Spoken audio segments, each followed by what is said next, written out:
Di bawah ini ada istrinya jaksa bintang 1. Di bawah ini yang nonton gitu.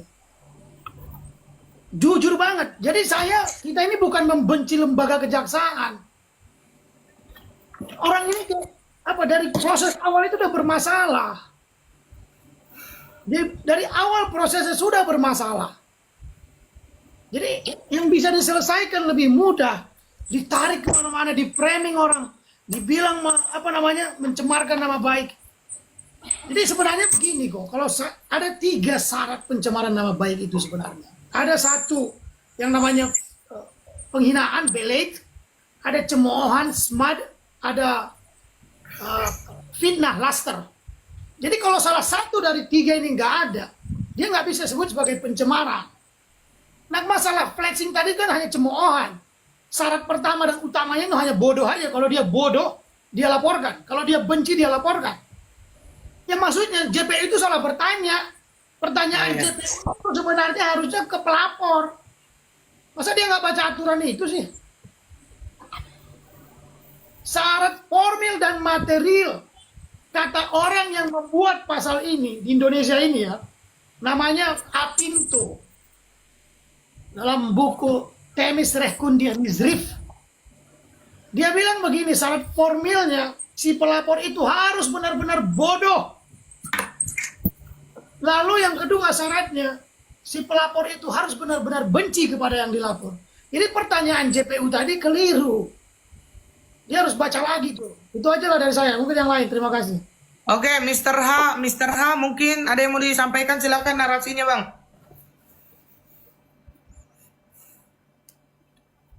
Mr. H, hello. Hello, Mr. H. Bakwan, hello. Ya kok, lanjut aja kok. Koko ngomong aja, Koko. Suaranya habis. Kalau ke atas ngomong, Bakwan, Mr. H. Jadi dengan adanya tuduhan yang terlalu kejam untuk seorang Nikita Mirzani, seakan-akan Nikita Mirzani ini penjahat kelas penjahat kelas atas ya. Yang akhirnya dia tidak bisa mendapatkan penangguhan, meskipun itu adalah hak dari setiap terdakwa bisa mengajukan. Tetapi karena pasal-pasal yang dilapis-lapis ini yang tidak berdasar dan akhirnya tidak bisa dibuktikan, ujung-ujungnya akhirnya Nikita Mirzani itu hanya penangguhan penahanan saja tidak bisa dikabulkan gitu kan. Tidak bisa dikabulkan, padahal sebenarnya penangguhan penahanan itu hak dari semua orang yang bisa diajukan, yang memang bisa dipertanggungjawabkan. Dan saya melihat Nikita Mirzani ini cukup tidak mungkin melarikan diri, dan jaminannya mungkin anak, istri serta keluarganya dan mungkin pengacaranya. Tetapi karena ditempeli sama cuci-cuci itu tadi gitu, jadi akhirnya Nikita Mirzani itu sulit untuk bergerak, karena seakan-akan Nikita Mirzani itu dilabelin adalah seorang penjahat yang memang benar-benar mafia di Indonesia ini, penjahat di Indonesia ini, yang pemeras, yang ITE, yang tukang cuci uang, seperti itu gitu loh. Tapi dibalik semua apapun huru-hara yang terjadi dari minggu kemarin dan minggu sekarang, saya itu kenapa kok hari ini kok saya on fire sekali? Karena saya hari ini saya dari kemarin, minggu kemarin dan sekarang saya diberikan semangat yang baru lagi tentang saksi-saksi yang begitu pintar menjelaskan dan akhirnya membuat saya lebih mengerti dan membuat masyarakat lebih mengerti.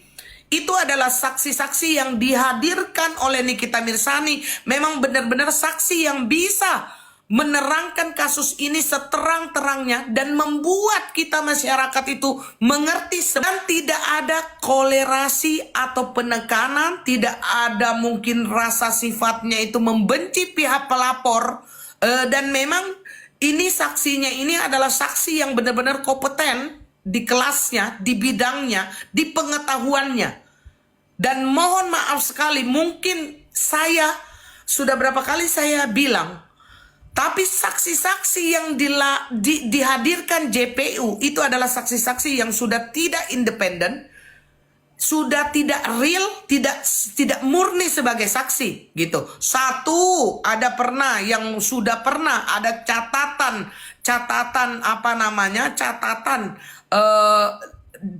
jejak digitalnya.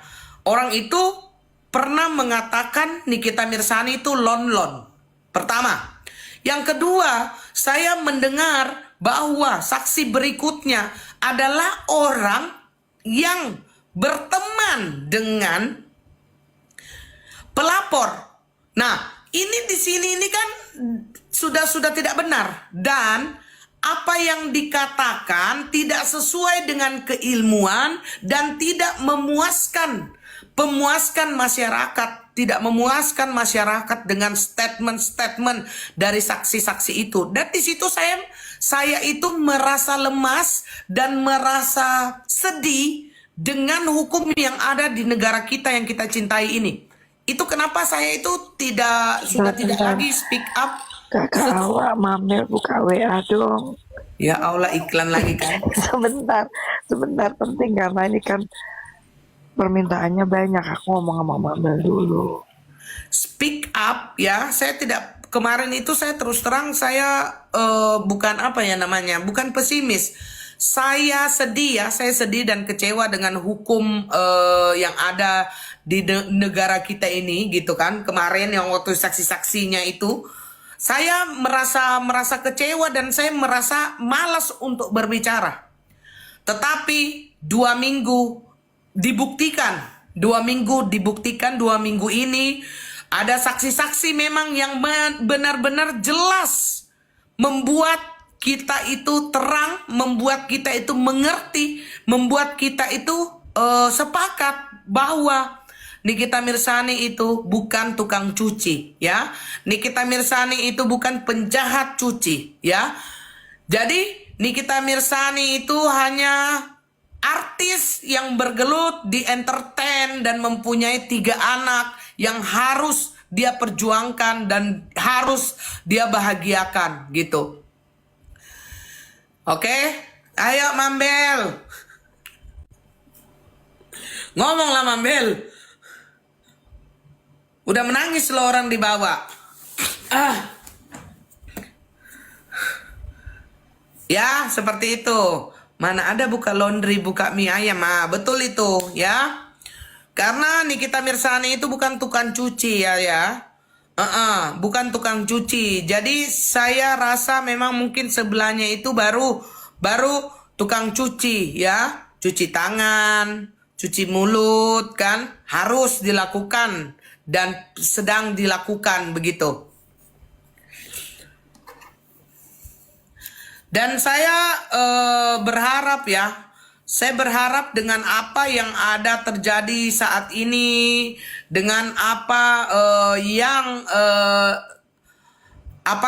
suasana euforia sidang atau sidang hari ini dengan saksi-saksinya itu bisa membuat seorang Nikita Mirzani itu bebas demi hukum, bebas dari tuduhan, dan akhirnya bisa kembali ke keluarga, bisa ketemu dengan anak-anaknya ya, bisa kumpul lagi dengan anak-anaknya gitu ya.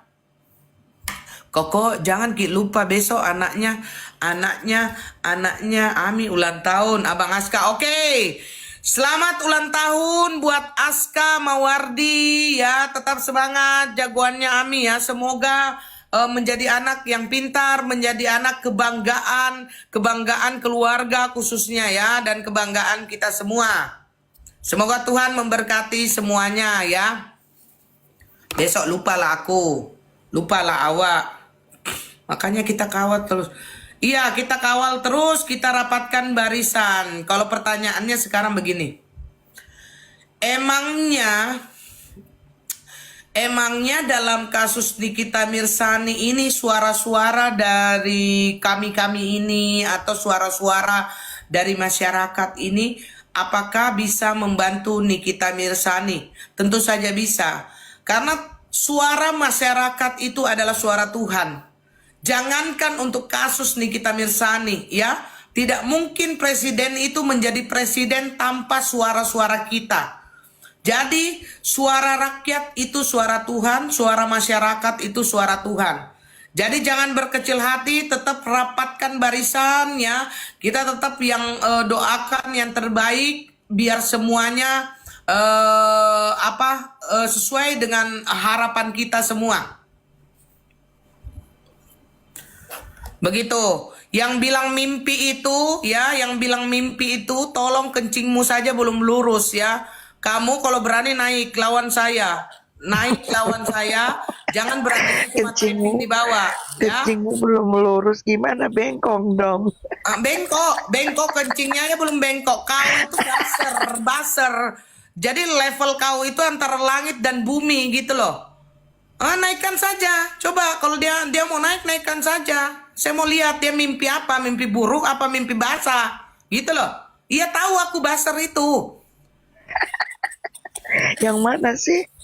Itulah Edi siapa? Nggak tahu aku kalau mimpi buruk apa mimpi basah, aku juga nggak tahu.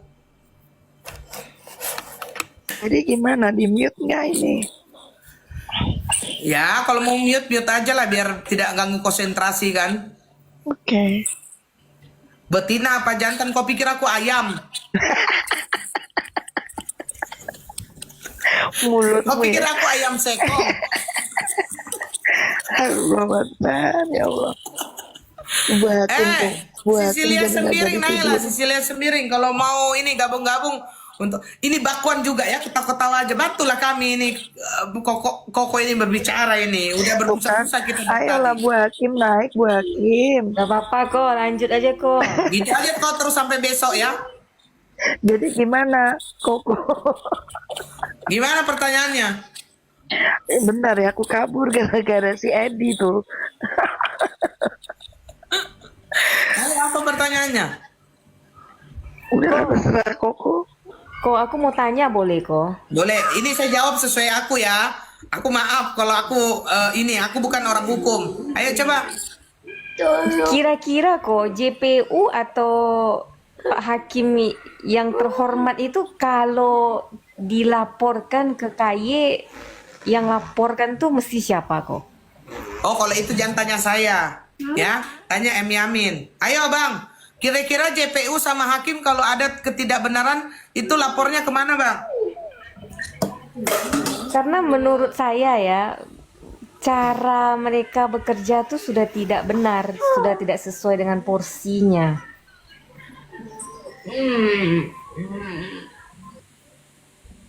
Ayo Bang Ya, Yamin. bawaan bulat. Ya, bawaan bulat.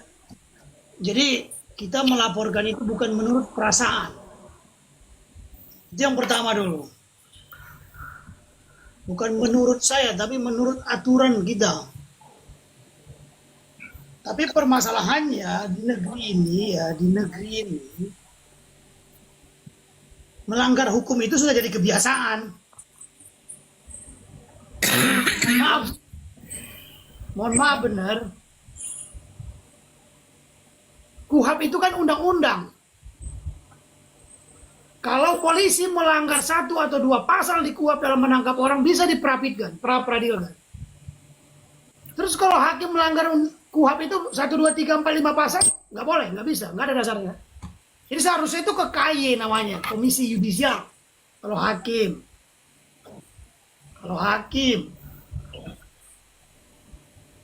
Nah, KY. Kalau jaksa kemana? Kenapa? Kalau jaksa kemana Bang? Laporannya itu kalau memang ada pelanggaran. Kalau hakim dan jaksa melakukan pelanggaran itu dilaporkan ke Komisi Yudisial atau ke Mahkamah Agung, ke saya. Oh, ke kamu. Oke. Terus kau ingat namanya Sisilia. Pokoknya kalau ada laporan itu masuk ke berkasmu itu langsung kau accept aja udah. Langsung kau contreng-contreng proses gitu. Pasti. Tapi Hakim suaranya seksi bener gini. Mbak Cecilia. Saya itu hakim diam-diam mematikan, kalau udah ketok palu udah mati semua. Mbak Cecilia, sebelumnya salam hormat. Halo, iya bang. Salam hormat betul saya. Iya Ada bang. tradisi buruk di negeri kita ini. Dan ada komisi yudisial ya. Ya, Kalau penyidik dalam menangkap orang melanggar satu atau dua pasal dalam penangkapan atau penahanan itu, sebagaimana diatur peraturan pemerintah nomor 27 tahun 1983 tentang peraturan teknis KUHP itu, ya, maka mereka bisa diperhatikan. Ya kan? Kalau hakim melanggar pasal di KUHP itu, contoh nih, pasal 44, 45, 46, pasal 181 ayat 1 KUHP. Di situ kan diperintahkan ketua majelis menanyakan kepada terdakwa, apakah kamu mengenal barang bukti ini? Nggak pernah kulihat itu di pengadilan manapun di Indonesia itu. Ini gimana itu, Mbak Sisi? Ini hasil sekedar diskusi tanpa ada unsur bencian. ya kita hanya menerima laporan. Jika tidak menerima laporan, gimana kita memprosesnya? Gitu loh. Oh iya betul. Harus ada laporan. Itu benar sekali. Ya. Harus ada laporan, harus ada bukti fisik gitu loh untuk memperkuat. Ya kenapa nggak Mbak Sisil aja yang laporin, Mbak Sisil aja yang setujuin gitu loh. Biar cepet gitu loh. Beda kasus, beda tugas. Itu yang kabarin itu yang lagi live itu gak usah kabarin sayang. Kalau kalian mau pindah-pindah aja, aku nggak apa-apa, aku sepi-sepi, yang penting intim. Udah kalian pindah sana kalau memang sana lebih seru. Gak usah kalian kabarin aku ya. Merepet banget sih kamu. Katakan begini Mbak Cecil, sebenarnya saya punya harapan besar karena ini sudah tradisi puluhan tahun ya. Dan ini negara hukum. Jantung dari keadilan adalah taat kepada peraturan teknis, dalam hal ini KUHP. Setiap pelanggaran hukum itu adalah kejahatan, unconstitutional disobedience. Makanya dia diatur buku 3 KUHP itu. Kita sama-sama tahu lah, saya tidak ingin mengajari. Namun saya lihat kan pelanggaran hukum itu terbagi dua, ada administratif, ada kejahatan masuknya, sebagaimana disebutkan oleh Von Feuerbach gitu ya. Nah, yang mau saya katakan begini, selain saya mengkritisi, hakim ini melanggar hukum itu minimal 5 sampai 10 pasal setiap persidangan pidana. Setiap persidangan pidana. Nah, saya menaruh harapan juga kepada Mbak Cecil nih. Saya lihat kan dokter hukum, masih muda pula saya lihat. Saya harapannya itu sebenarnya. Biasa aja senyumnya Bang. Senyumnya biasa aja kalau ngomong sama Sisil gitu loh. Biasa gitu loh. Bisa nggak? Nah, lanjut. Ya, coba. Koko, kalau aku senyum melihat gambar, aku itu mulai gila kalau. Serius gimana? Nah, lanjut. Jadi kan begini kan, Pak Cecil. Ya. Justitia chronica di una morta annunziata. Kusamnya hukum, matinya keadilan. Karena penegakan hukum itu jauh dari prinsip-prinsip hukum. Kita ini negara hukum. Taat dalam hukum itu sumber fundamental dalam bernegara. Jantung keadilan adalah hukum acara. Benar nggak? Tapi kalau melanggar tiap pengadilan gimana itu? Dalam Ya, dari kasus kemarin. Nikita Mirzani itu. Ya. Saya juga mengamati kasus. 10 pasal tidak kurang ditabrak hakim. Mau saya tunjukin? Jangankan pasal. Ya, saya tahu. Jangankan pasal, Bang. Kemarin waktu dari persidangan itu beliau tidur itu juga udah menodai gitu loh. Nah, Iya. saya itu kan personal kan. Itu kan harus ada laporan dulu ke KY. Jika nggak di-accept, kirim ke MA gitu loh. Saya nggak bisa kalau personal tanpa ada bukti dan laporan. Betul. Karena dianggap Aku juga personal. kritik rakyat saya ini. Ya, Sorry, lanjut. ya udah nggak apa-apa, lanjut. Saya juga kritik benar kayak ini. Kok mereka menjadi penegak hukum yang kan mereka tugasnya itu memantau hakim. Ngapain sih korupsi? Ngapain ada KPK? Kayak aja sekalian. Kan gitu ya. Tugas mereka itu kan melihat hakim itu taat pada hukum nggak sih dalam melaksanakannya. Ini kayak ini juga ya. Kalau kita bilang harus di brainwash juga orang ini. Gitu loh. Jadi maksud saya Mbak Sisi, sebagai generasi hukum muda saya lihat Mbak Dokter Bu Dokter, saya punya harapan besar terhadap Bu Dokter juga. Personally. Untuk Insya Allah kembalikan saya tetap prinsip pada kebenaran kok Bang, tenang aja. Jika memang ada laporan, langsung saya accept kok. Tapi kan harus melewati KY dulu Bang, nggak langsung ke MA, gitu loh. Saya tunggu ini benar-benar lagi tunggu laporannya gitu. Terus Bang Yamin nggak ada harapan besar ke aku Bang, cuma ke Sisil aja harapan besarnya. Harapan besar ke aku nggak ada juga. harapan Jadi penengah kok. Jadi juri.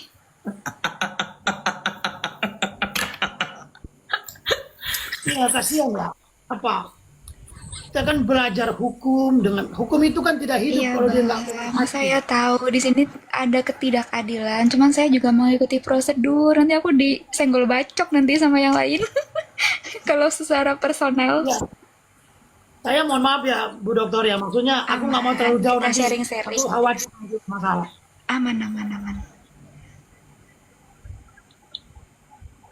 Ya apalagi kan hukum itu lahir dari perempuan Bu Dokter, Ibu perempuan ya. Dari sejarah manapun perempuan. Iya, benar. Dan perempuan gak pernah salah. No, it's not that mean. Bukan begitu maksudnya. Itu lambang keseimbangan antara langit dan bumi sebenarnya. Jadi makanya ada asas Latin itu Bu Dokter begini kan. Dolor silente is matris. Tangis sunyi ada tangis ibu, dolor silente, tangis sunyi seorang ibu adalah hukum yang sunyi. Tangis seorang ibu adalah hukum yang sunyi. Dolor silente is matris. Ini kan bicara tentang psikologi seorang ibu yang masuk penjara. Potensi mereka dipidanakan karena mereka lemah. Kekerasan terhadap mereka itu lebih besar daripada nggak ada saya temukan laki-laki itu simbol keadilan. Jadi dari zaman sejarah paling purba Adam dan Hawa gitu. Wow, it's not that mean. Gitu, maksudku begitu Bu Dokter. Saya naruh respect, bukan saya mau mencerca, kita sama-sama bernegara ini, aduh sedihnya kita. Dalam kasus ini contohnya, tapi ini bukan saya kayak JPU-nya. Di Amerika itu Bu Dokter ya, kalau ada jaksa yang gelagatnya seperti JPU kemarin, ditegur sama hakim loh. Saudara jaksa katanya, Anda itu tidak memiliki kerugian terhadap apa yang dilakukan oleh terdakwa. Jadi Anda jangan marah ke dia. Makanya hakim pun dilarang marah dalam memutus perkara kan. Kita sama-sama tahu itu. Di Indonesia ini kulihat kok kita lari dari mana-mana, gak jelas jadi. Kita itu bukan negara hukum, tapi negara hukum. Negara omong kosong gitu. Itu apa ya? Sudah menjadi tradisi kita untuk melanggar hukum. Kita ingat omongan Pak Prabowo, 350 tahun bangsa ini disebut sebagai pemohon anjing goblok. Diperlakukan rakyat Indonesia ini sebagai anjing lebih hina dari hewan sebenarnya. Jadi sekarang setelah merdeka, perlakuan itu hampir sama dari lembaga-lembaga itu. Ini yang masalah sama kita sebenarnya. Apa ya? Jadi hukum yang baik itu akan melahirkan tradisi yang baik pula. Walaupun orang itu jahat, niatnya jahat. Ketika hukum itu baik, mumpuni dia, maka orang yang buruk akan menjadi baik. Saya lihat makanya banyak korup, banyak pelanggaran hukum dianggap biasa gitu. Itu Ibu Dokter, mohon maaf saya. Ya. Mohon maaf betul. Aman. Kita kan setiap manusia berhak menyampaikan pendapatnya masing-masing gitu loh.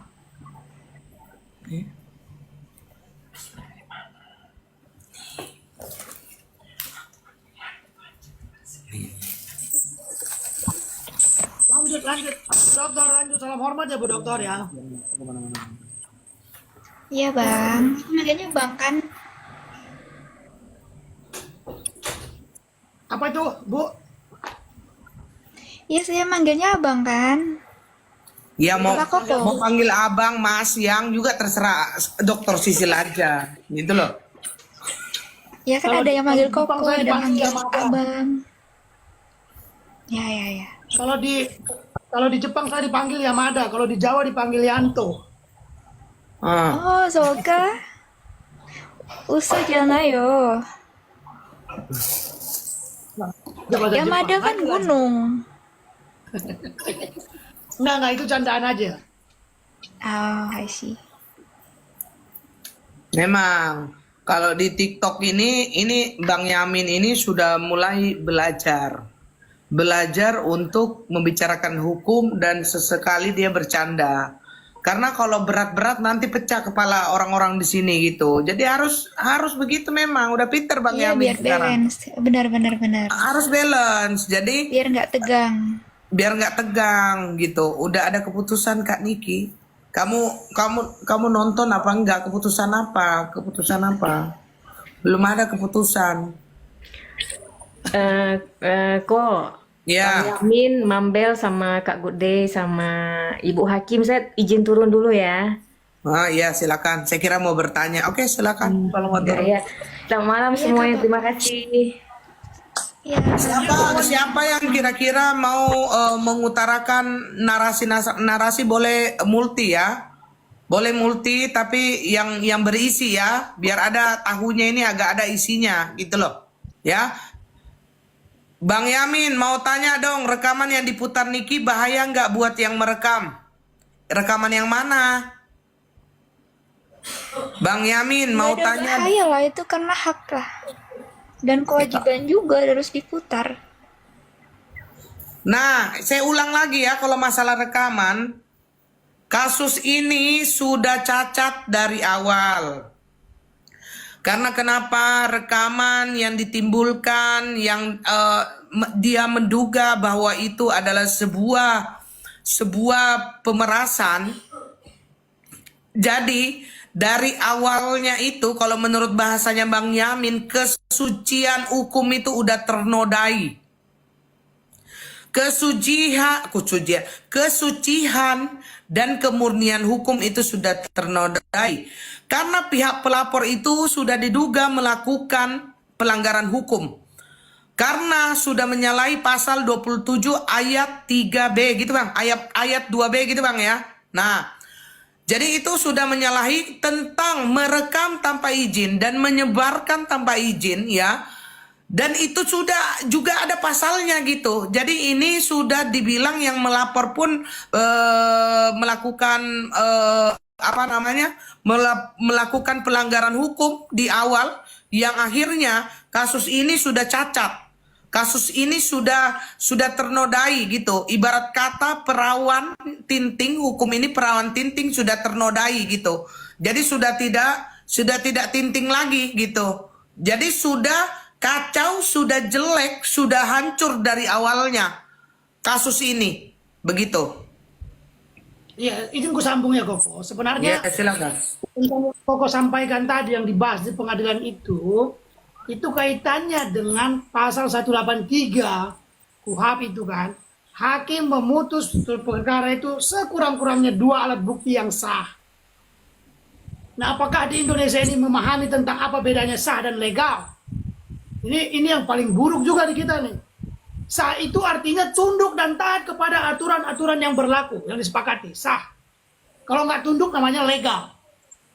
Kekerasan aja, semena-mena namanya.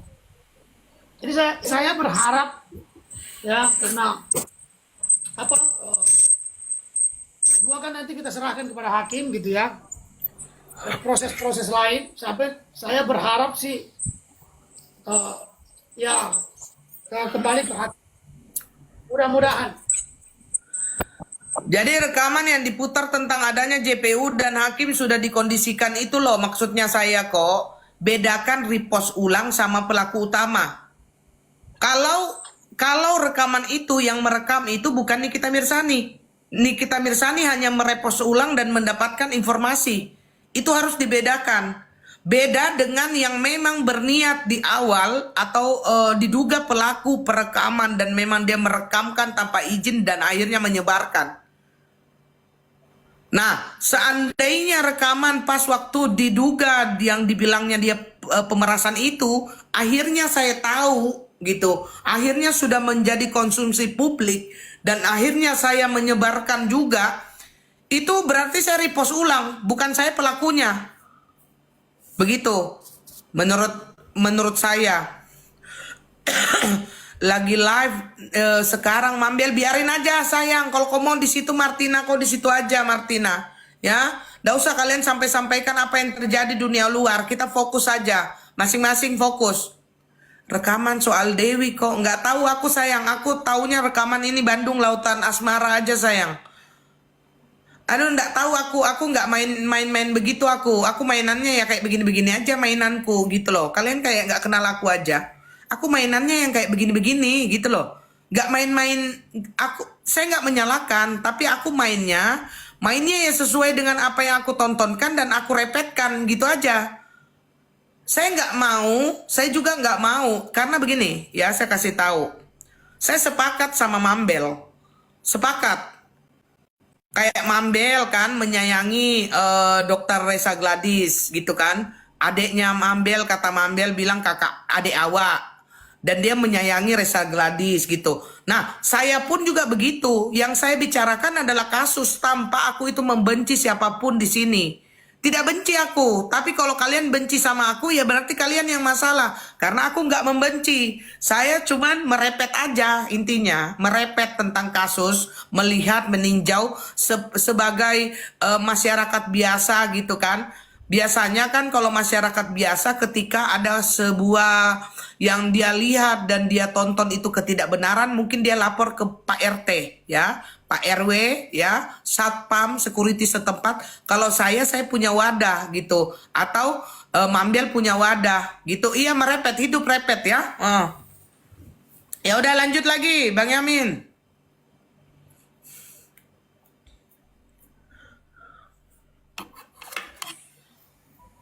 Ini ada Bu Dokter lah dulu, Bu Dokter. Jangan panggil dokter, nanti aku dikomentar lagi di report sebelah. Panggil Cecil aja. Ya, menurut pandangan saya sebagai hakim ya, kalau lihat kasusnya Ami, terus bukti-bukti yang Ami perlihatkan, bukti fisik, itu bebas sih. Entah kalau pandangan hakim yang itu gitu loh.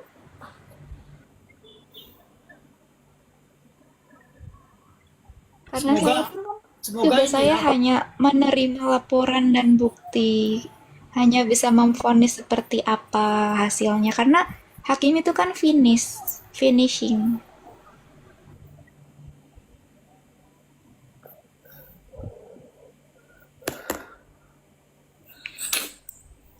Dengan berbangga hati ya para pendukungnya NM itu saya puji Tuhan saya berada di barisan itu ya. Ada kayak hakim, ada kayak praktisi hukum pengacara, ada yang ibu-ibu nasi uduk, ada yang penjual tas pengusaha kayak Mambel gitu kan.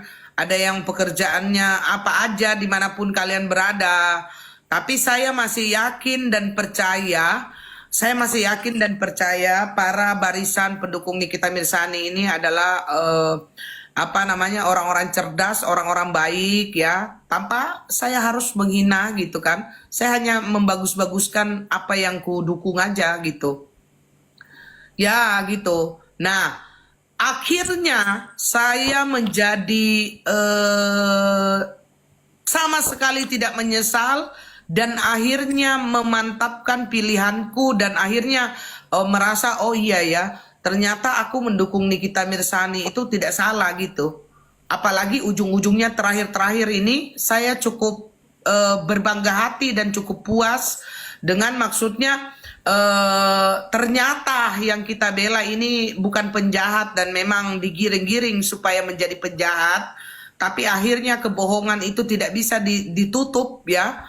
Dan kebohongan itu akan kecium sepandai-pandainya mereka melompat dan menutupi itu semua, akhirnya semuanya itu akan terbuka dan ini apa namanya, akhirnya semuanya terbuka satu persatu dan akhirnya masyarakat bisa melihat bahwa seorang Nikita Mirzani itu sudah dikriminalisasi ya. Coba ulang, kriminal apa? Kriminalisasi ya. Iya. Kok izin kok. Jadi semoga suara saya ini nyampe ke langit lah ya. Hakim itu disebut mulia, yang mulia. Jadi istilah ini sebenarnya lahir dari officium juridis nobile namanya. Jadi hakim itu disebut mulia apabila putusannya itu mendatangkan kemuliaan terhadap yang didakwa itu, terhadap yang dituntut. Nah kita berharap apa namanya, selain dari apa yang ditemukan di pengadilan, keterangan-keterangan gitu kan, baik penuntut, terdakwa, ahli-ahli, kita berharap hakimnya bisa menggabungkan antara tiga hal: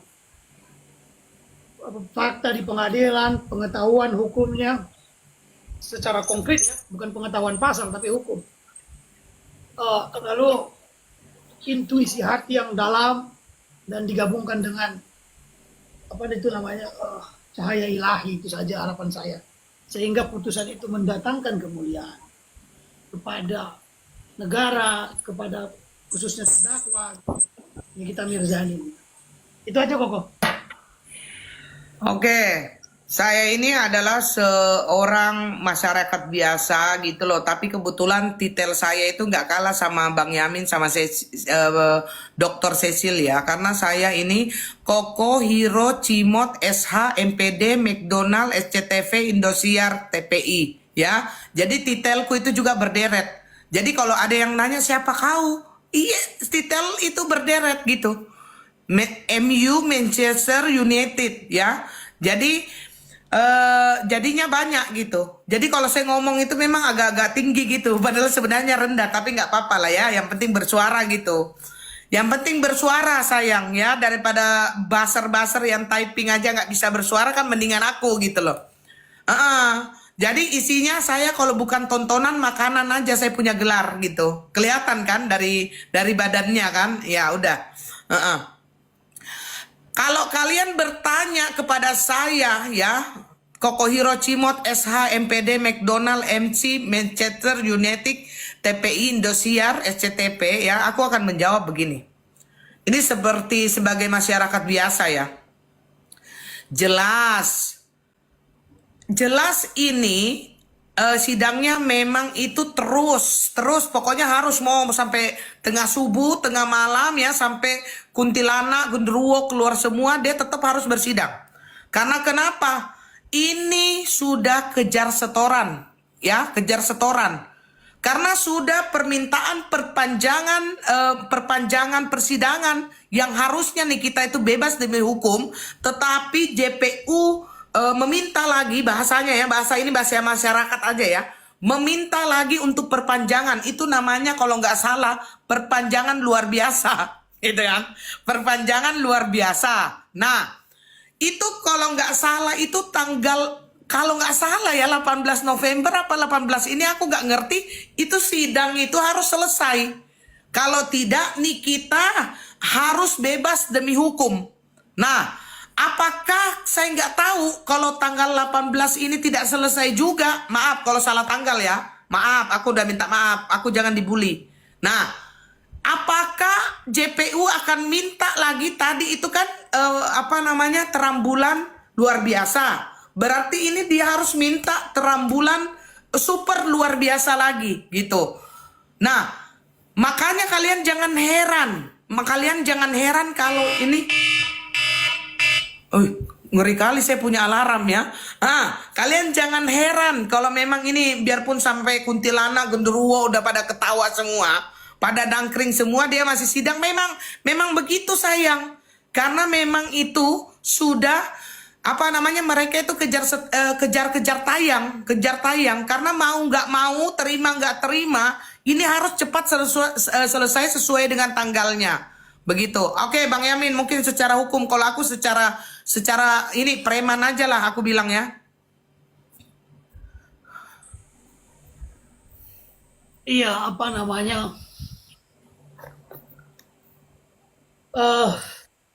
Saya nggak Mami nonton lu tidur ya? apakah Ngambil ini, enggak apa-apa, kita kerja ini habis itu selesai ini jam 4 ini 1 orang 5 juta katanya. Kita yang kerja kan, dia yang tidur kan, namanya juga bos. Oke, lanjut Bang Yamin. Iya, aku tadi nggak tahu apa keputusan hakim malam ini terhadap perkara ini. Tadi kan disampaikan juga masalah tanggal itu kan, sempat disinggung itu. Memang itu kan apa berdasarkan aturan hukum, tapi hakim nanti membuat apa namanya jadwal atau bagaimana atau memberikan alasan lain itu kan kembali ke hakim nanti kok. Ya. Itu ke hakim. Aku nggak mau masuk ke situ karena hal-hal itu yang sifatnya walaupun lagi-lagi nih, walaupun ada ditentukan dalam aturan kan gitu. Karena apa? Saya sedikit memberikan toleransi buruk lah dalam tradisi Indonesia kita itu, yang melanggar KUHAP itu ya biasa-biasa saja menurut saya. Jadi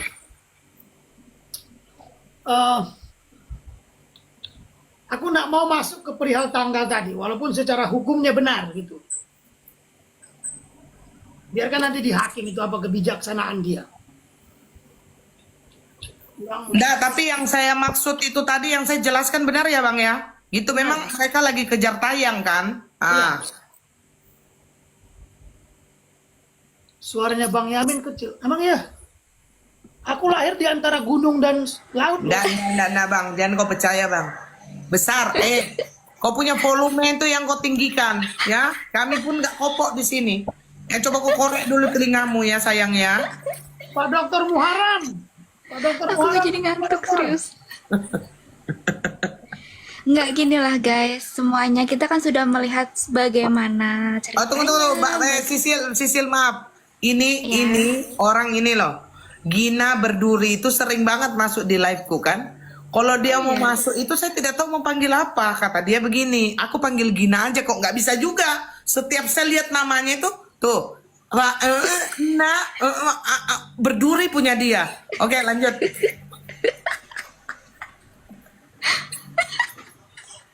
Mau ku blokir masih lucu. Gini guys, kita kan sebagai masyarakat yang cerdas, kita kan sudah menilai kan bagaimana, tahu mana yang benar, mana yang salah dengan bukti-bukti yang ada, yang sudah ditampilkan, sudah diwujudkan, sudah diputar. Dan keputusan terakhir itu ada pada hakim, gitu loh. Jadi, kita sudah tahu kalau Ami itu tidak bersalah. Tapi jika hakim menilainya beda, ya pasti udah tahu personalnya gitu aja. Bukan hukumnya. Terus menurut Bang Yamin ini hukum, maksudnya pasal-pasal atau kasus kayak Nikita Mirzani ini kok melewati kasus 278 triliun, melewati kasus Sambo kalau nggak salah ya, sampai harus perpanjangan sampai 2 kali 3 kali nantinya ya. Itu emang biasa begitu apa bagaimana Bang Yamin?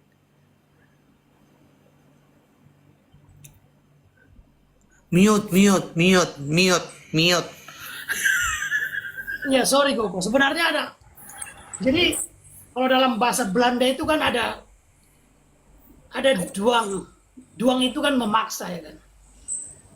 Kalau undang-undang itu memiliki sifat memaksa, dia ini nomina nih. Dwingen, hukum itu memiliki sifat memaksa. Jadi ada beberapa aturan di negeri kita ini yang frasanya sama, tapi substansinya sangat jauh berbeda. Contoh pasal 48, 49, 50, 51, itu semua duang memaksa. Ya.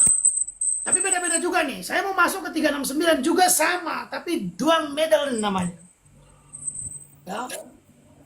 Dia memaksa seseorang untuk mendapatkan keuntungan. Jadi pos impulsif dalam bahasa Latinnya itu. Dia tidak bisa seperti ini. Kalau kita bicara konstruksi memaksanya, makanya dia, kalau kata Pak Ruslan Rajo, profesor itu mengatakan, sifat memaksa psikis itu harus benar-benar nyata, tidak hanya sekedar yang seperti ini. Makanya dari kemarin-kemarin saya ngotot, saya bilang, kan proses awalnya ini Niki ini sudah merepost bagaimana yang diatur di undang-undang di ITE kan. Merepostnya itu sudah, lalu mengkritiknya pun sudah. Nah, terjadilah di sana proses lain di mana si pemilik produk ini, saksi pelapor ini datang untuk menemuinya. Memang saya juga memahami kalau mereka masuk dari Ismail, kalau nggak dapat dari Niki, dari Ismail mereka bisa masuk. Nah ini tim hukum juga harus benar-benar jeli memisahkan antara delneming ini kan ada penyertaan kan itu. 55 itu namanya delneming dalam bahasa Belandanya, penyertaan. Turut serta dan secara bersama-sama itu secara prinsip berbeda. Namun mohon maaf saya, di pengadilan saya dengar turut serta secara bersama-sama. Jadi kacau juga kepala aku melihatnya. Lari. Kan di situ kan barang siapa dengan maksud melawan hukum bla bla bla menguntungkan diri sendiri atau orang lain. Jadi kalau ini uang sudah pindah loh. Iya kan? Kalau nggak dapat dari Niki, mereka bisa masuk dari Ismail. Itu beban tambahan sebenarnya. Gitu. Ini problematiknya. Ini dalam hukum perdata, ini Om Stanley Hayden namanya. Kesepakatan yang cacat kehendak dibagi 3 dia. Ada delneming karena ada dwelling karena hilaf, ada bedrock penipuan, ada pemaksaan psikis sifatnya. Tapi dia ini di Indonesia memang tidak diatur secara eksplisit seperti di Belanda yang eksis saat ini kan pasal 228. Setiap kesepakatan yang cacat kehendak dapat dibatalkan demi hukum, bukan batal demi hukum. Nah, kita mungkin bisa masuk ini dari 1321, 1323 sampai 27 kalau perdata. Ini perdata kesepakatan yang cacat kehendak. Bukan menyepakati sesuatu yang dilarang undang-undang, tapi yang dilarang oleh aturan teknis administratif. Tidak ada masalah untuk disepakatkan. Kenapa begitu? Perintah untuk berbicara, mengkritik satu produk yang overclaim, ada dasar hukumnya. Putusan Mahkamah Konstitusi, pasca diuji, dianulir oleh Mahkamah Konstitusi, Undang-Undang Perlindungan Konsumen. Bahwa setiap warga negara, setiap orang memiliki hak untuk mengkritik produk yang overclaim dan tidak dapat dikriminalisasi. Kalau kita membaca antara undang-undang KUHP umum ini, hukum pidana umum dan khusus ini ya, ITE ini, dia memang ada pembedaannya gitu. Kalau roadmap undang-undang itu ada membedakan. Jadi ketika seseorang berbicara karena kebenaran, exceptio paritatis, dia tidak boleh dimasukkan dalam pencemaran nama baik. Nah ini kerap kali digunakan dalam hal ini khususnya. Itu problematiknya. Gitu menurut saya kok. Mohon maaf kalau kurang. Oke, selamat datang Samsul siapa ini? Samsul, pokoknya Abang Samsul ya. Mungkin ada narasi-narasi yang mau dibicarakan atau mau dikatakan, silakan Bang. Bang Samsul, monggo. Iya Mbak ya izin. Nanti saya salah sebut Mbak Koko Hiro. Mbak Koko Hiro. Iya, Koko Hiro. Lanjut. Ya, Koko Hiro. Ya, bagus dari Mas Yamin itu.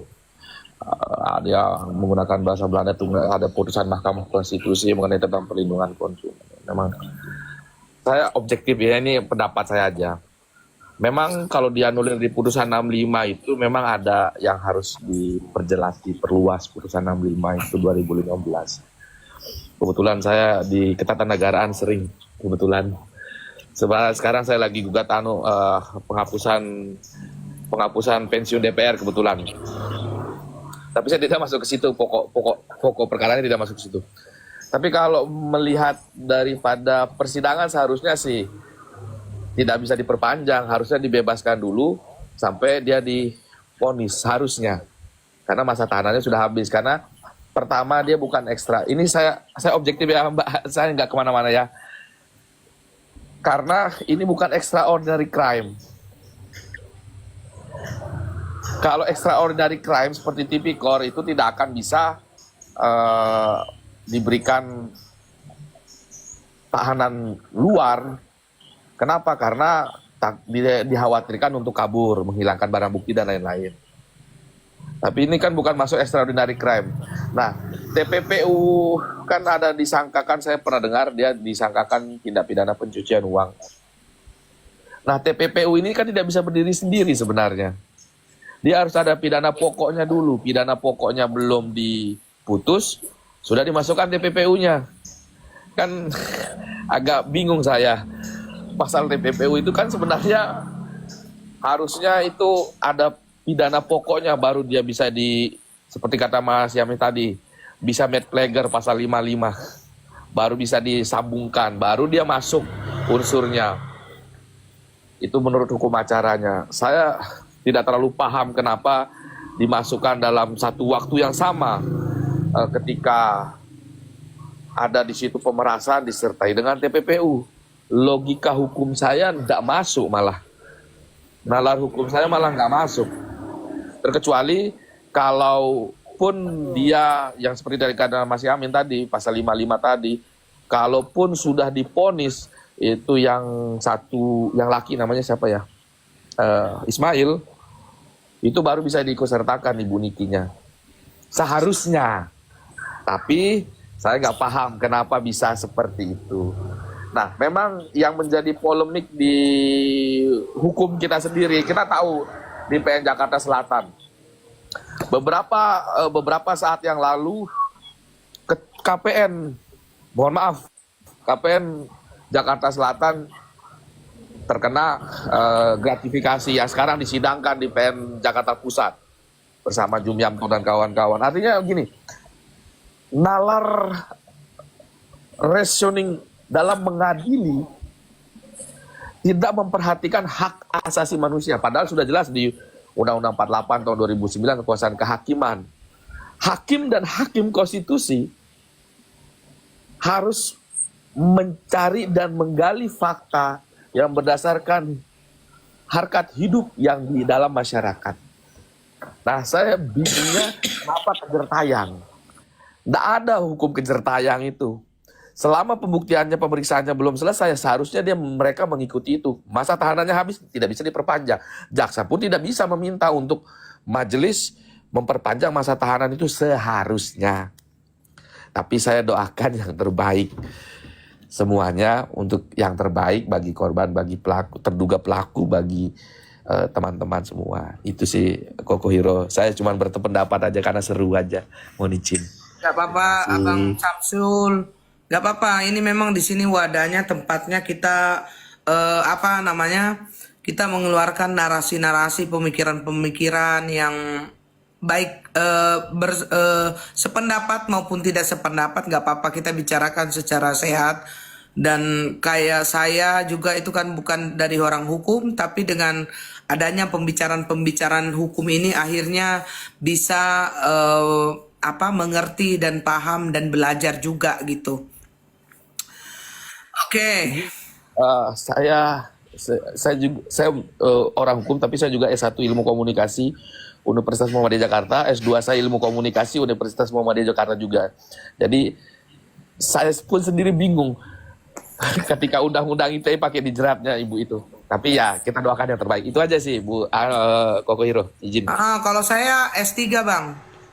SD, SMP, SMA. Bukan sama aja, tidak pernah sekolah kok. Sama aja izin. Bang Samsul. Secara pandangan kita, hukum kita, yang harusnya kena kan harusnya Bang Mailnya bukan Nikinya kan. Tapi kan ini beda kasus lagi. Kayak lebih ke personal. Paham nggak? Saya boleh Kasus pemerasan ini kan saya izin dulu sama yang punya Komal, nanti saya diomelin. Saya izin dulu sama yang punya Komal, nggak apa-apa, kita punya narasi masing-masing gitu. Iya. Karena gini, awal laporan kan tindakan pemerasan, dan itu dari rekeningnya sebelah ke rekeningnya Ami, dan Ami pun nggak tahu karena komunikasinya lewat Mail. Jadi otomatis secara hukum yang harus dituntut misalkan beneran, itu pasti mailnya kena Pak Aminya gitu loh yang jadi perkara. Yang diperkarakan itu kena Pak Aminya gitu loh. Paham nggak Bang Samsul? Dan dari sini pun udah janggal dari awal kasusnya.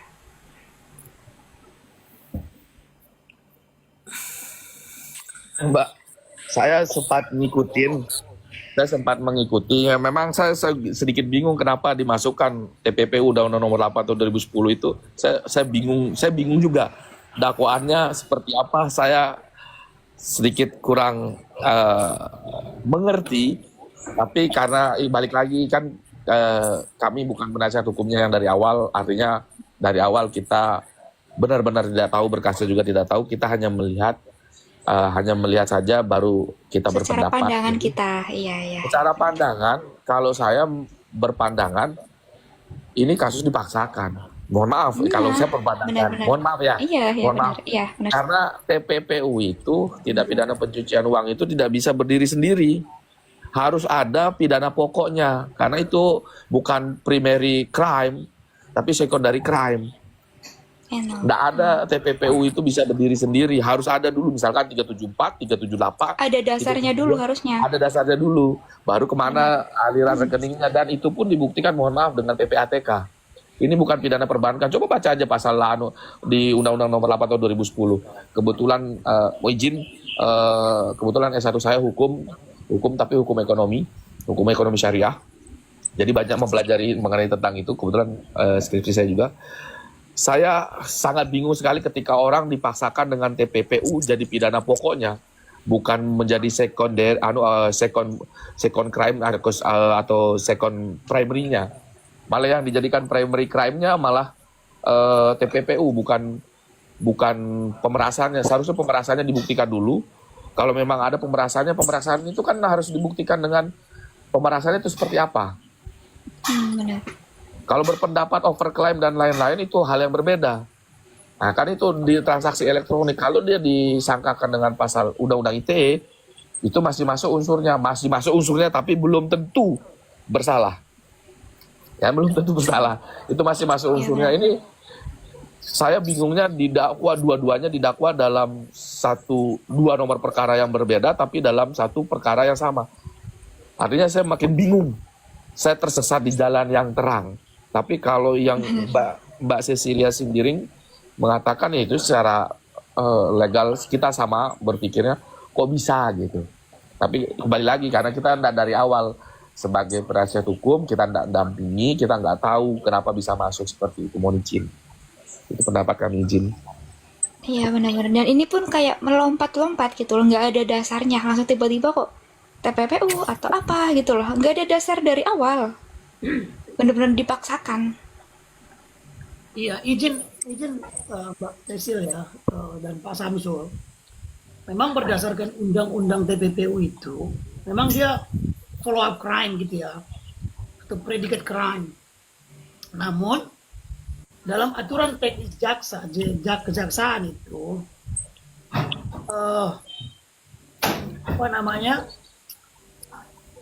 di Indonesia khususnya, kalau kita melihat dan membaca surat edaran SE strip 004 garing J.A huruf besar garing 11 tahun 1993 tentang pembuatan dakwaan, TPPU itu bisa berdiri sendiri. Tapi ada syaratnya. Syaratnya kan sekarang 2 minggu lalu kan JPU-nya itu mengatakan si cewek itu TPPU itu bisa berdiri sendiri kan, gitu kan? Sewaktu mereka menghadirkan saksi mereka sendiri. Kalau kita ingat, memang itu ranah di doktrin KPU itu, JPU itu betul bisa. Namun mereka harus membuktikan seluruh best and deal dari setiap pasal dakwaan, itu syaratnya. Aku kebetulan tadi kan komunikasi juga sama kawan-kawan itu, saya kirimin gitu. Karena untuk membantah si narasi si JPU itu gitu. Jangan sampai dia bilang bisa berdiri sendiri, tapi dia nggak buktikan yang lain, gitu Bang Samsul. Agak sedikit melenceng dari doktrin memang dan konsep hukum.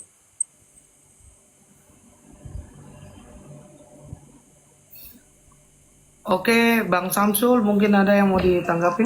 Ya, itu memang Bang Yamin SE93 itu, Bro Yaminnya bisa googling ya, sambil googling. Memang surat edaran itu tahun 93. Ada surat edaran Mahkamah Agung nanti yang 2020 ya, bisa dicek ya.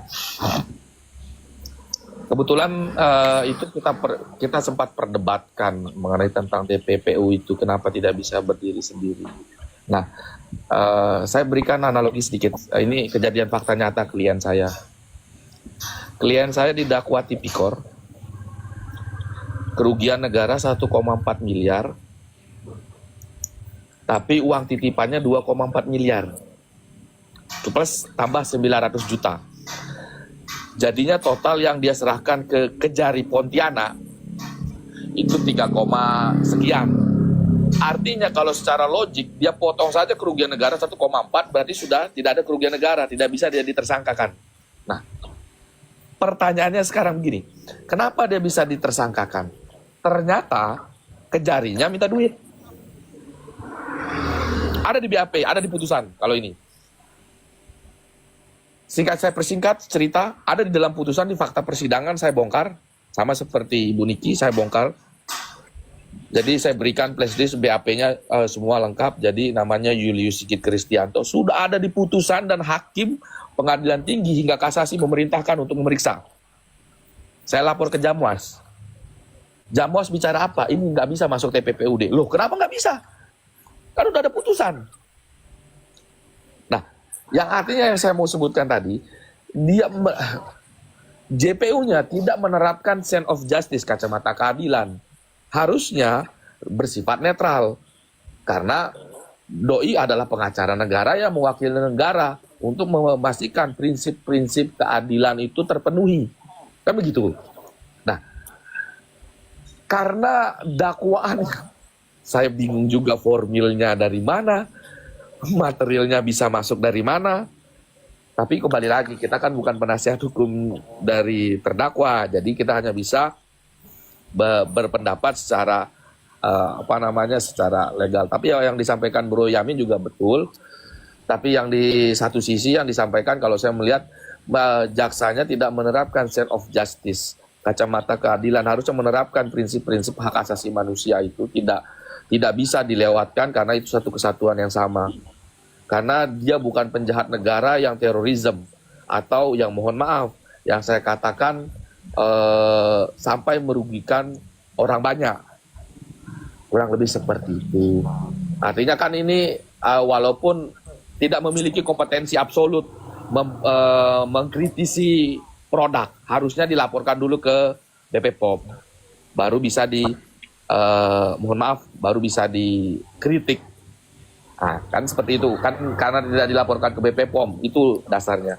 Nah, tapi apapun juga, ya semoga saja ada yang terbaik. Kebetulan istri tercinta saya, istri tercantik saya dan satu-satunya dokter juga. Kebetulan saya banyak diskusi mengenai ini.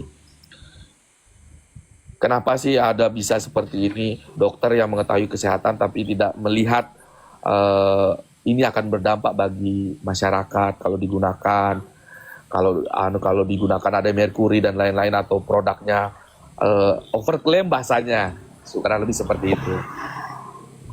Kurang lebih seperti itu, tergantung kembali ke hati nurani sih Mas Yamin.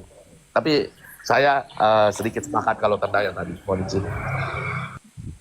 Iya, izin Bang Samsul ya, Pak Samsul ya. Tapi kan begini kan, kalau kita membaca pelan-pelan dan hati-hati tentang dibolehkan berdiri sendiri, namun catatannya harus membuktikan seluruh pasal yang didakwakan, kan gitu kan.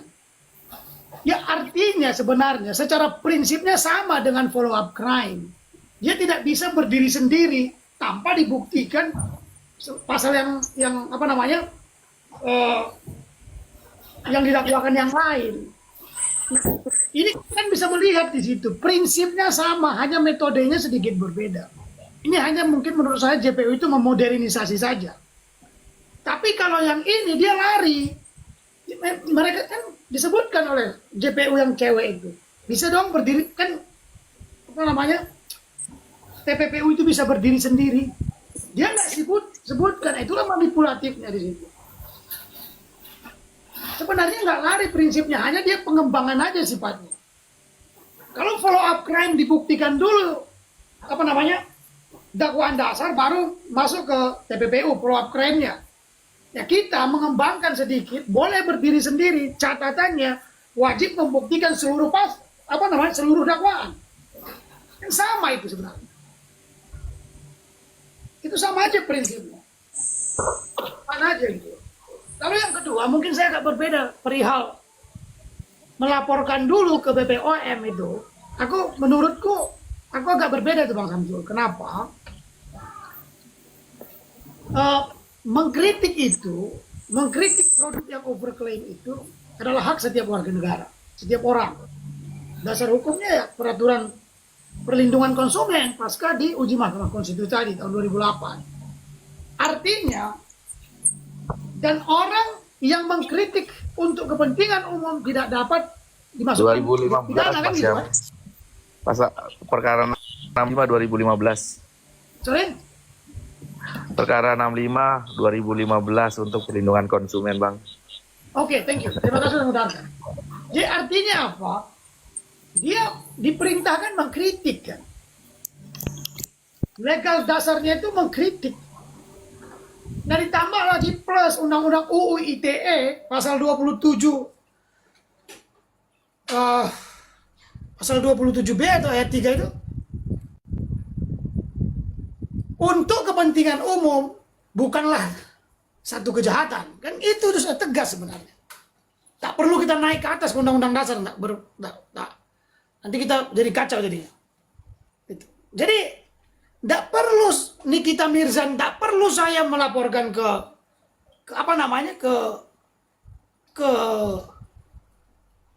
BPOM. Itu perintah undang-undangnya gitu. Mengkritik. Gitu. 3 itu sepanjang untuk kepentingan umum, tapi abang baca normanya, frasa normanya lagi. Nah, Itu frasa norma untuk pejabat publik atau yang bersentuhan dengan tata kelola atau tata negara pemerintahan. Nah permasalahannya, saya tidak membela yang sebelah sana ya, bukan. Jadi karena di sana pengusaha bukan pemerintahan. Kalau pemerintahan boleh dia masuk unsur tadi. Jadi dia penghapusan pidananya ada, tapi ya mungkin ada pendapat berbeda. Izin. iya, nggak apa-apa Bang Samsul. Oke, kusampingkan. 27 abang benar untuk lembaga pemerintahan kan gitu kan. Aku nggak mau lah menafsirkan. Apakah harusnya itu kan tugas BPOM.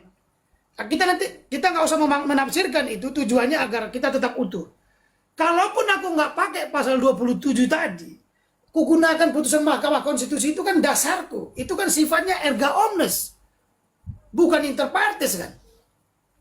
Ketika dia mengatakan setiap warga negara memiliki hak, maka itu pasti erga omnes. Karena sifat putusan Mahkamah Konstitusi ada dua. Inter partes atau erga omnes. Berlaku final and binding untuk setiap orang atau final and binding untuk para pihak gitu kan. Ketika menggunakan frasa setiap orang memiliki hak, maka itu final and binding, mengikat untuk seluruh warga negara. Mengkritik. Clear di situ kan. Dan tidak dapat dikriminalisasi, itu tambahannya. Menurutku sih begitu. Jadi ada memang teman-teman lawyer ya, kayak Bang Sultan Bojong juga narasinya begitu. Dia bilang harus laporkan dulu. Keliru. Laporkan ke BPOM. Keliru. Karena perintah dari undang-undang final and binding tadi dari putusan Mahkamah Konstitusi mengatakan setiap orang punya hak. Artinya hak itu dilindungi undang-undang, dilindungi negara. Gitu loh. Aku ke sana ya. Kalaupun nggak pakai tadi yang pasal 27 Undang-Undang ITE itu, untuk mencegah biar kita nggak terlalu sumir, oke? Gunakan aja putusan Mahkamah Konstitusi. Dia punya legal final and binding, wajib dilindungi negara gitu. Benar nggak Bang?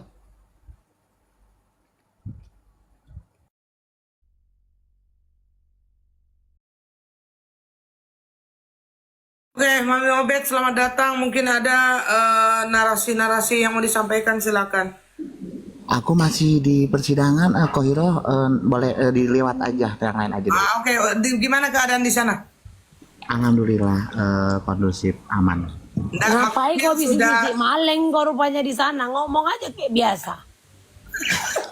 Tapi aku di naikkan dalam. Gude.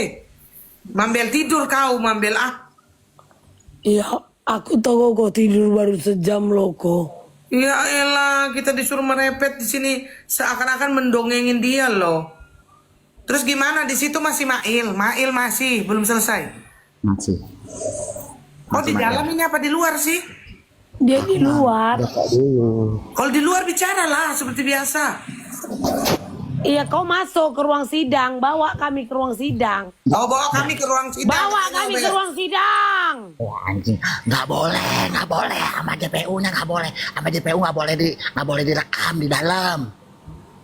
Maki dia, kau dikasih makan rakyat. Nah, makanya Kau aku di luar. digaji pakai uang rakyat. Kok kau atur-atur kami? Ini bukan sidang gembong. Aku sama Asusila. JPU sama JPU-nya di jangan lihat di dalam, jangan lihat di dalam. Ya udah gua keluar. Kau maki dia sekarang cepat. Kalian naik aja. Di sini kan kakak abang di sini ya mau sharing beda pendapat nggak masalah lo, nggak dimusuhi lo.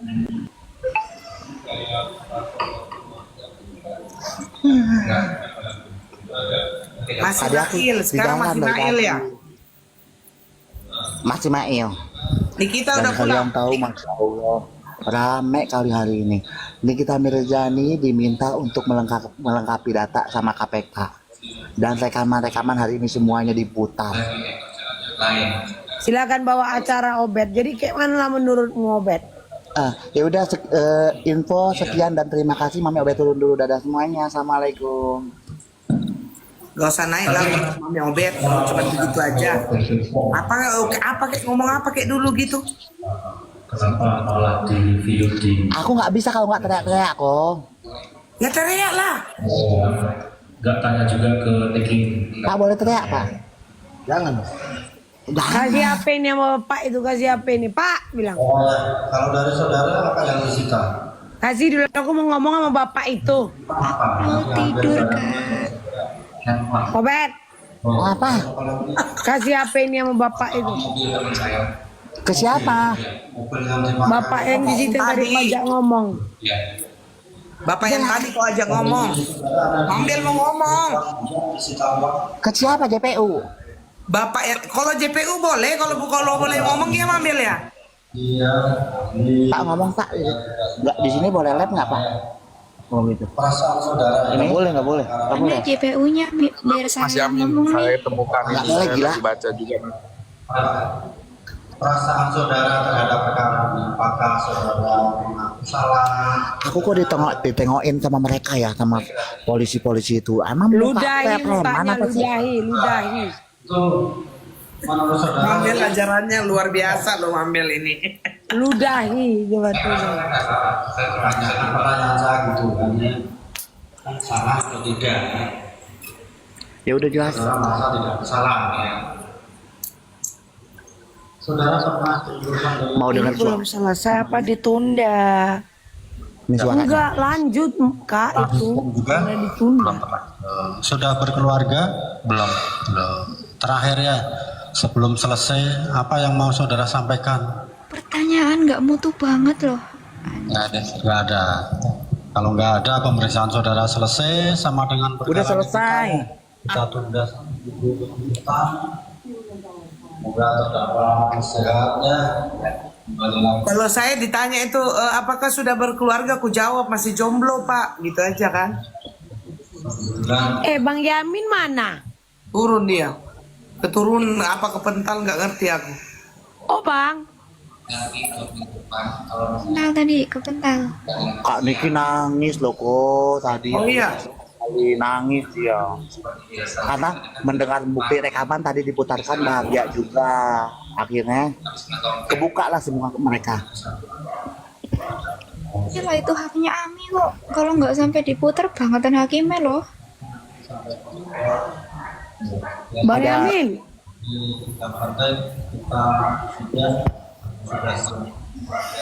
Ya sudah, memutarkan suara rekaman tadi Bang, yang dugaan ada pengkondisian antara polisi yang dimana ada yang dikondisikan itu Bang. Itu Iya, Bang. aman nggak itu Bang? itu udah dipakai KPK, Bang. Itu aman nggak tadi Bang dibahas? Ya aman aja dibuka sebuka-bukanya. Tapi kan di negeri kita ini apa namanya, sama kayak ku jelaskan kemarin BPOM itu ya. Kayak beginilah, kenapa di negeri ini ketika satu kasus itu dibawa ke pengadilan 85% bahkan hampir 90% pasti diponis. Sekalipun nggak terbukti bersalah diponis. Aku baru nangani juga di Cianjur itu, nggak terbukti. Nggak terbukti sama sekali. Diponis 6 bulan, potong masa tahanan, tuntutan 15 tahun. Diponis 6 bulan, potong masa tahanan 5 bulan. Kenapa begitu? Kasih contohnya begini Kak Mambe. Kayak kemarin itu ya, ini BPOM kan diminta hadir. Lalu ketika wawancara ya kalau kami diminta ya kami hadir. Ketika lawyer pembela itu mengajukan ke hakim, hakim mengatakan silahkan surati. Lalu disurati oleh tim hukum. BPOM mengatakan kami taat hukum. Kalau kami dipanggil hakim, kami datang. Hakim itu bukan hukum. Maksudnya apa? Kelemahan kita dalam pengaturan itu di KUHP tidak ada ditulis. Kalau ada hal-hal seperti ini yang melibatkan antar lembaga negara dipanggil. Tidak mungkin dong lembaga A, lembaga B ini saling jelek-jelekin. Itu problematik kita di negeri ini. Ada. Harus dirubah dari atas sebenarnya. Kalau polisi gagal di Prapit contohnya begitu ya. Maka kepolisian itu kan mendapat sesuatu dari Kemenkumham. Kalau JPU gagal, maka mereka pun mendapat sesuatu. Kayak itu masalahnya. Akhirnya secara tak tertulis, konstitusi tak tertulis atau kebiasaan ini ya, hukum adat lah kita bilang. Hukum adat di antar lembaga negara itu saling menyembunyikan itu biasa. Kayak Niki inilah. Sudah dikurung nih. Ya Mbak Niki ini sudah dikurung berapa? 8 bulan? 7 bulan ya? 8. Gitu kan? Kalau dia divonis bebas, bagaimana nanti ke jaksa-jaksanya? Kan bermasalah orang ini. Benar nggak Bu Cecil? Ya benar. Maka kalau kata Bang Elang kemarin ya, kata Bang Elang, kami koordinasi dulu kan ya kan? Mau P21 koordinasi antara polisi dan jaksa. Loh ini negara koordinasi berarti bukan negara hukum. Sama begitu. Itu adat apa? Bukan adat feh namanya itu, tapi hukum kebiasaan ya yang tak terlihat. Mungkin Bang Samsul punya pendapat lain kali ya. Itu sebagai senior gitulah. Bukan senang istri orang ya, bukan ya. Udah ada senior Mas Yamin ini sama aja. Kebetul sama aja. Kita sama ada. Itu kan pendapat. Memang yang dititik beratkan kalau dia pasal pemerasan ya nggak bisa ditahan nih kita, tapi karena di TPPU kan. Nah, yang saya bingung ini uang negara apa bukan sih? Uang korporasi apa bukan uang pribadi kan? Uang pribadi kan? Uang itu pribadi Bang, sumber dana pribadi Bang, bukan perusahaan. Makanya nggak bisa dikatakan karena undang-undang TPPU itu perbankan itu masuk dalam unsur perbankan. Ini kalau pribadi nggak bisa masuk TPPU. Makanya saya nggak ngerti kenapa bisa TPPU. Coba baca lagi di pasal 69-nya. Tapi TPP kan harus ada dasarnya dulu Pak, makanya ruwet. Iya makanya saya bingung. Karena pasal 69 itu kalau itu ada transaksi m-banking.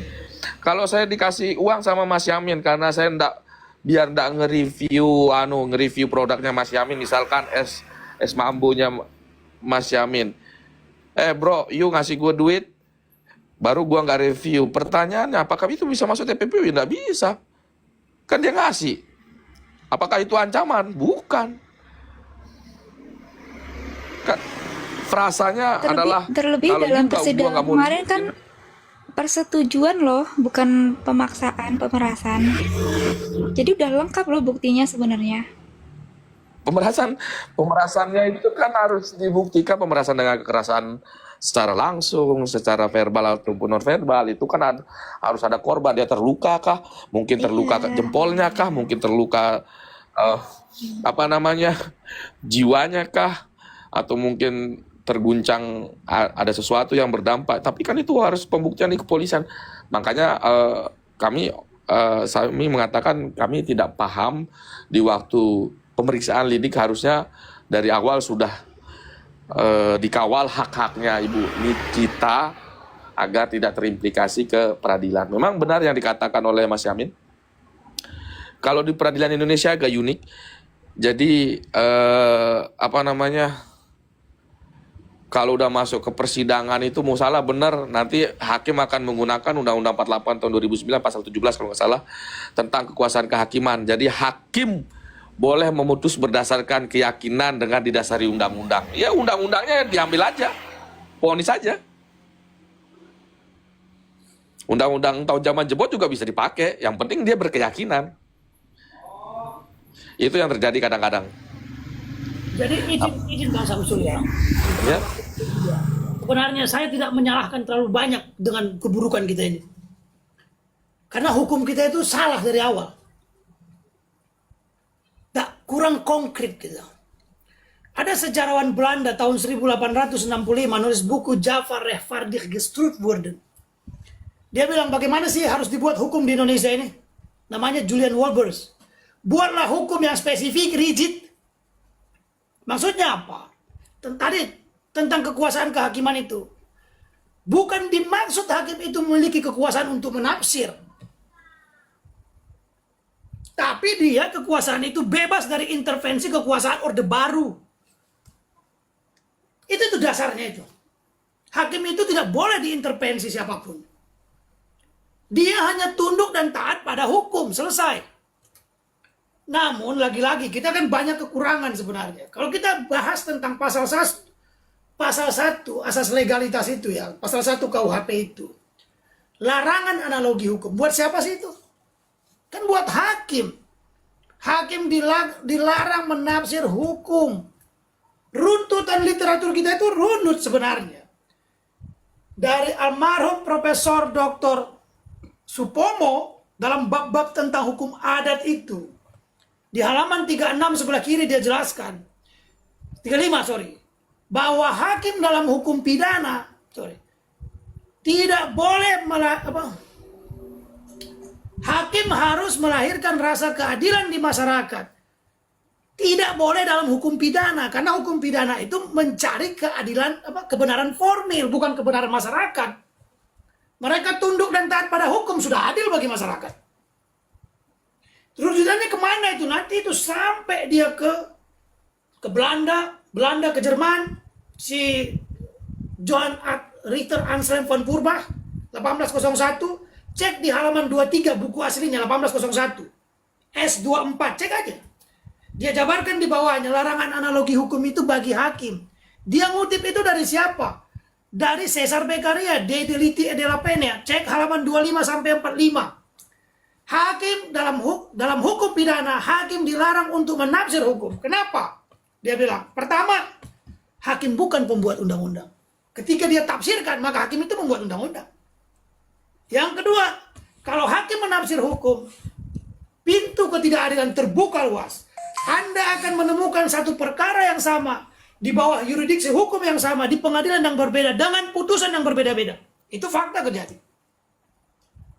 Rujukannya kemana lagi? Ke Montesquieu, Corong, Hakim hanya corong hukum. Kata Purba, pengadilan itu hanya sarana untuk memutus perkara. Hukumlah yang menghukum, bukan hakim.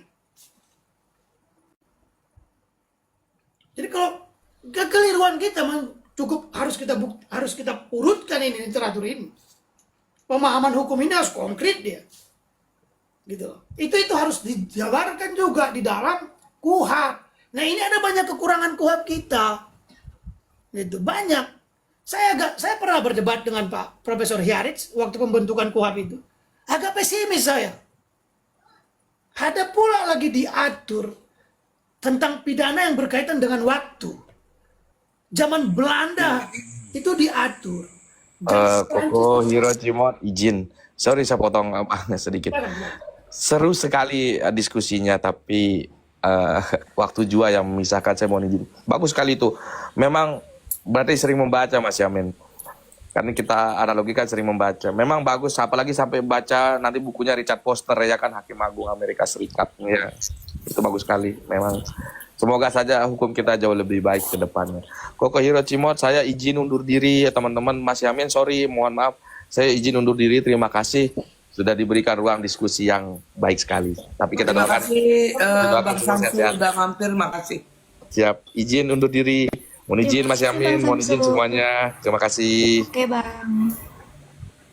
Ya, yang mau kukatakan itu begini. Aku juga nggak 100% menyalahkan Aku hakim. juga izin tidur ya. Jaksa. Tidur dulu. Harus ada keinginan, keseriusan pembentukan aturan hukum yang banyak di negara ini. Contoh beginilah yang sering kami bahas semalam, Koko. Ini ada Mbak Cecil nih, dia sebagai hakim. Di frasa di KUHP itu dikatakan hakim wajib. Mbak Cecil wajib. Jadi kalau dia langgar pasal itu, dia dihukum nggak? Itu kelemahan kita juga salah satu. Nah, terkait dengan ini kalau kita kembali, makanya saya berbicara tentang kebenaran formil. Kebenaran formil itu ketaatan terhadap hukum acara. Sekalipun seseorang itu bersalah, kalau penegak hukumnya dari polisi, jaksa, hakim tidak taat kepada hukum itu sendiri, kepada hukum acaranya, itu orang dibebaskan. Ajarannya begitu. Konstruksinya begitu. Aturan hukumnya jelas. Kalau ditabrak itu pembangkangan terhadap konstitusi namanya. Pembangkangan terhadap bernegara. Ngapain ada KUHP kalau nggak dipakai? Kalau dipakai cuma comot-comot, nggak ada gunanya kan? Itu maksud saya. Makanya secara kebenaran formil saja, Niki itu berdasarkan ajaran hukum kita wajib dibebaskan. Ini kebenaran formil. Belum kebenaran material yang tadi kita temukan, yang jauh dari prinsipnya. Jadi nggak ada sebenarnya secara konstruksi hukum dan doktrin hukum, aksioma hukum, nggak ada dalil untuk memenjarakan orang ini. Nggak ada dalil. Gitu. Thank you, terima kasih.